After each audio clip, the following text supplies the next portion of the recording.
नमस्कार, आप देख रहे हैं रियल न्यूज और मैं हूं आपके साथ सुगंधा सिंह। रियल न्यूज के आज के मुख्य समाचारों में आपका स्वागत है। इससे पहले रुक करते हैं आज के हेडलाइंस पर। मुजाहिदपुर पुलिस ने देर शाम किया पैदल फ्लैग मार्च, बेवजह घूम रहे लोगों को दी नसीहत। विश्व रक्तदान दिवस पर ब्लड डोनेशन कैंप का हुआ आयोजन। कोरोना से मौत होने वाले लोगों के श्रद्धांजलि के लिए जिलाधिकारी ने रखा 2 मिनट का मौन। देवर, सास और ससुर को कांटे की तरह चुभ रहा सिमरन और राजकिशोर का प्रेम विवाह। तंग आकर सिमरन अपनी जीवन लीला समाप्त करने को मजबूर। अब समाचार विस्तार से। इन दिनों भागलपुर में अपराधियों का मनोबल इतना बुलंद हो गया है कि किसी छोटे बड़े घटनाओं को अंजाम देने से जरा भी नहीं चूकते। अपराधी बेखौफ होकर अपराध करते दिख रहे हैं। आए दिन शराब तस्करी का खेल और भी चरम सीमा पर चढ़ता चला जा रहा है। यहाँ तक कि भारी मात्रा में शराब लाकर होम डिलीवरी तक का कार्य चल रहा है। साथ ही अभी पूरे बिहार में नाइट कर्फ्यू भी है, फिर भी लोग इसे नजरअंदाज कर घूमते दिखते हैं। प्रशासन को इसके लिए काफी मशक्कत करना पड़ रहा है। इसी बाबत भागलपुर में लगातार अपराध की घटना को लगाम लगाने को लेकर वरीय पुलिस अधीक्षक के निर्देश पर मुजाहिदपुर पुलिस ने देर शाम फ्लैग मार्च निकाला और रात्रि कर्फ्यू के दौरान बेवजह घूम रहे लोगों को जहां घर जाने की नसीहत दी, वहीं क्षेत्र के वारंटी अपराधियों के घरों में छापेमारी कर गिरफ्तारी का अभियान भी चलाया। वहीं रेलवे लाइन के किनारे के मोहल्लों में भी पैदल फ्लैग मार्च कर बेवजह घूम रहे लोगों को सख्त हिदायत देकर लोगों को घर भेजा गया।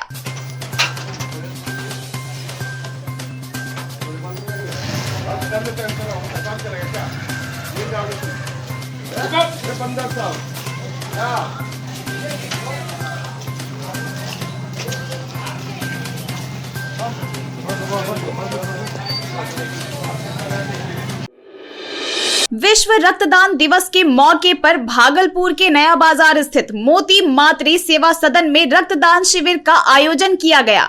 मोती मातृ सेवा सदन, लायंस क्लब ऑफ भागलपुर और मारवाड़ी युवा मंच के संयुक्त बैनर तले आयोजित रक्तदान शिविर में बड़ी संख्या में लोगों ने ब्लड डोनेट किया। इस दौरान सेवा सदन के ट्रस्टी नवनीत ढंढानिया ने बताया कि उनकी संस्था के द्वारा लगातार सेवा कार्य वर्षों से किए जा रहे हैं, लेकिन पहली बार विश्व रक्तदान दिवस के मौके पर रक्तदान शिविर का आयोजन किया गया है और आज मोती मातृ सेवा सदन में ब्लड बैंक की भी स्थापना की जाएगी। हम आपको बता दें कि 2004 ईस्वी से 14 जून को नोबेल पुरस्कार विजेता और एबीओ ब्लड ग्रुप सिस्टम खोजने वाले कार्ल लैंडस्टीनर के जन्म दिवस को विश्व रक्तदान दिवस के रूप में मनाए जाने की शुरुआत की गई थी। विश्व स्वास्थ्य संगठन द्वारा रक्त उत्पादों की आवश्यकता के बारे में जागरूकता बढ़ाने और रक्तदाताओं के सुरक्षित जीवन रक्षक रक्त के दान करने के लिए उन्हें प्रोत्साहित करने के लिए विश्व रक्तदान दिवस की शुरुआत की गई थी। मोती मातृ सेवा सदन यह मेरे पितामह स्वर्गीय मोतीलाल जी ढांढनिया की स्मृति में स्थापित बहुत पुराना अस्पताल है और यहाँ पर सेवा कार्य, मातृ सेवा का कार्य बहुत सालों से चलता आ रहा है और इसमें यह एक नया आयाम जुड़ रहा है कि लायंस क्लब और मारवाड़ी युवा मंच ये साथ में मिल करके और इसकी और गुणवत्ता को बढ़ाने में, सेवा कार्य में और संलग्न होते हैं। आज क्या कार्यक्रम था? आज ये ब्लड डोनेशन का कार्यक्रम शुरू हुआ है और यह एक पहली कड़ी है। हम लोग यहाँ पर ब्लड बैंक का भी स्थापना करने की सोच रहे हैं और ये उसकी पहली कड़ी है। आज ब्लड डोनेशन है, उसके बाद में ब्लड कैंप भी, यहाँ पर ब्लड बैंक की भी स्थापना होने की प्लानिंग है हमारी। तो परिचय दे दीजिए। मैं नवनीत ढांढनिया, मोती मातृ सेवा सदन ट्रस्ट का मैनेजिंग ट्रस्टी। भागलपुर जिलाधिकारी सुब्रत कुमार सेन ने कोरोना से मौत हुए लोगों के लिए 2 मिनट का मौन रखा। साथ ही जिलाधिकारी ने कहा कि वैश्विक महामारी कोरोना से बचाव का सबसे अच्छा और सुगम तरीका वैक्सीन ही है। ग्रामीण क्षेत्र में 16 गाड़ियां और शहरी क्षेत्र में 5 गाड़ियां वैक्सीनेशन को लेकर घूम रही है। जिलाधिकारी ने लोगों से यह भी अपील किया कि अपने पूरे परिवार का वैक्सीनेशन जरूर कराएं और साथ ही साथ आसपास के लोगों को भी जागृत करें। साथ ही उन्होंने यह भी जानकारी दी कि 45 वर्ष से ऊपर के उम्र के लोगों के लिए वैक्सीनेशन की कोई कमी नहीं है और 18 वर्ष से 45 वर्ष के लोगों के लिए कभी भी वैक्सीन शॉर्ट होता है तो उसे तुरंत मंगाया भी जाता है। इसलिए आप सभी से अनुरोध है कि आप सभी वैक्सीनेशन जरूर करा लें। साथ ही जिलाधिकारी सुब्रत कुमार सेन ने यह भी कहा कि कोरोना से मौत हुए जितने भी लोग हैं उनके परिवार को 4-4 लाख रुपए की सहायता राशि भी प्रदान की जा रही है। आज अपने कार्यालय परिसर में ही उन्होंने 2 मिनट का मौन रखा और साथ ही साथ जल्द से जल्द सबों को वैक्सीनेशन कराने का आह्वान किया। जिलाधिकारी ने यह भी बताया कि 16 जून को भागलपुर प्रशासन द्वारा विशेष कार्यक्रम का आयोजन कर वैक्सीनेशन लगाने को लेकर जागरूकता कार्यक्रम का भी आयोजन किया जाएगा। लोगों को सब लोगों का वैक्सीनेशन कराएं, क्योंकि जो एक्सपर्ट्स की राय है कि जितनी जल्दी हम लोग वैक्सीनेशन कंप्लीट करा लेंगे, वैक्सीनेशन की गति में तेज़ी लाएंगे, अगर फिर कोई लहर इस तरह की आती है इतनी खतरनाक, तो यह वैक्सीन ही बचाव करेगा और उससे जो एक तरह से जान जाने का खतरा रहता है, डेथ्स की संख्या बढ़ती है, तो वो काफ़ी वैक्सीन लगाने से घटेगी, ऐसा एक्सपर्ट्स का राय है। तो मेरी लोगों से अपील है कि लोग जिन लोगों ने वैक्सीन नहीं लिया है वो घर से बाहर निकले और निश्चित रूप से वैक्सीनेशन करवाएं।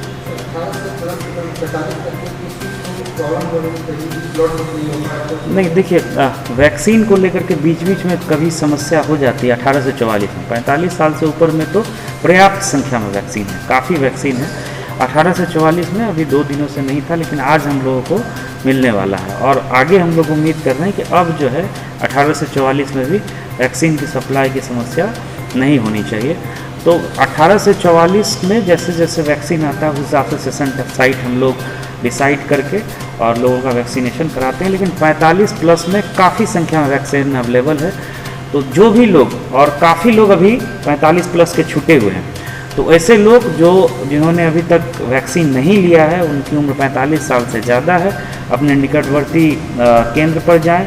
और गाड़ियां भी चल रही हैं, 21 गाड़ियां ग्रामीण क्षेत्र में, 5 गाड़ियां शहरी क्षेत्र में, वो घूम करके लोगों को जागरूक भी कर रही है और वहीं पर ऑन द स्पॉट वैक्सीनेशन भी हो रहा है, तो वहाँ जा कर के भी वैक्सीन लगवा सकते हैं। जो एक्सपर्ट्स की राय है और जितना हम लोग समझ पा रहे हैं, वैक्सीन ही सबसे ठोस और कारगर उपाय है आगे आने वाले किसी कोविड संक्रमण से खतरे के बचाव का।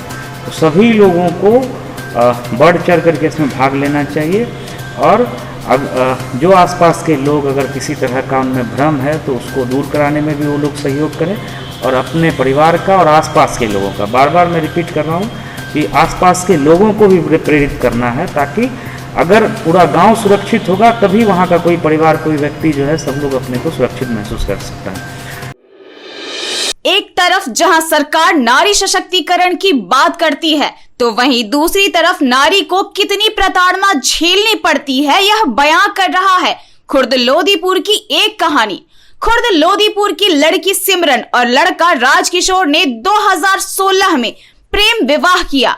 तभी से सिमरन अपने ससुराल में देवर, सास ससुर के आंखों का कांटा बन गई। हर समय उसे ताने सुनने पड़ते। सिमरन और राजकिशोर की शादी 2016 में हुई। 5 साल बीत जाने के बाद भी उसके ससुराल वाले सिमरन को ठीक से अपनाने में आनाकानी करते दिखते हैं। सिमरन का कहना है कि हर 10 दिन 15 दिन पर उसकी ननद, उसका देवर और सास ससुर उससे झगड़ा करते रहते हैं। एक बार तो उसके खाने में जहर भी मिला दिया गया था। इतना ही नहीं, सिमरन ने बताया कि दूसरे तीसरे लोगों को पैसा देकर भी उसे कई दफे जान से मार देने का प्रयास भी उसके देवर और सास ससुर ने किया। बीते शनिवार को उसके देवर, सास ससुर ने सिमरन पर इतना जोर जबरदस्ती कर दिया, इतना ज्यादा गाली गलौज और ताना देना शुरू कर दिया कि वह इस माहौल से दूर होने के लिए जहर तक खाने को मजबूर हो गई। आनन फानन में सिमरन के पति राजकिशोर ने उसे मायागंज अस्पताल लाकर इसका इलाज कराया, जिससे अभी उसकी स्थिति ठीक है और अब वह खतरे से बाहर है। लेकिन सवाल यह उठता है कि क्या यही नारी सशक्तिकरण की परिभाषा है? क्या नारी को इतना सहना पड़ता है? इसके लिए सरकार कुछ नहीं कर रही है। मम्मी पापा सब बहुत झगड़ा करते थे। जोर से बोलिए। मम्मी पापा सब बहुत झगड़ा करते हैं। मेरे देवर मेरे देवर सब, ससुर जी सब, मम्मी सब कोई झगड़ा करते हैं हमसे। हम दोनों लव मैरिज शादी किए थे अपनी मर्जी से। 5 साल शादी से हो गया, तब से वो हमेशा लड़ती है हमसे। और जिस समय बाबू होने वाला था उस समय भी वो दवाई दे दी थी, तो वहाँ से बचा उचा के हम रूम में रहे। बाबू होने वाला था। वो जबरदस्ती आपको जहर खिलाई है? हाँ, जबरदस्ती खिलाए हैं। कौन पकड़ जहर के। खिलाई है? मेरी सास, मेरे ससुर जी और मेरे देवर भी पकड़ के। और नाना सब हमेशा लड़ती है। इससे पहले भी खिलाई थी? इससे पहले खिलाई नहीं थी, खाना में मिलाई थी और हमेशा लड़ती थी। मारने उड़ने का कोशिश बहुत बार की है। दूसरे तीसरे को पैसा उसा देती है मरवाने उड़वाने के लिए। कब शादी हुई थी? 5 साल पहले, 2016 में। लव मैरिज किए थे? इसी गुस्सा से लगता है कुछ कर रही है? नहीं, हाँ, इसीलिए वो लोग सदा रहे हैं जब से शादी हुआ है, उसी समय से। क्या नाम है आपका? सिमरन राज। बहुत आपके बड़ा husband का? राजकिशोर। आपके मम्मी पापा का नाम? रामदेव मंडल, मम्मी का गौरी देवी। आपका घर? खुर्द लोधीपुर। आपके ससुराल पक्ष का घर? खुर्द लोधीपुरी हुआ। तो अभी आप देख रहे थे रियल न्यूज में आज के मुख्य समाचारों को। इसी तरह बने रहें और देखते रहें रियल न्यूज। अगर आपको हमारा ये वीडियो पसंद आया तो हमारे रियल न्यूज के यूट्यूब चैनल को like, share, comment and subscribe करें। साथ ही हमारे रियल न्यूज के फेसबुक पेज को भी फॉलो करना ना भूलें। धन्यवाद।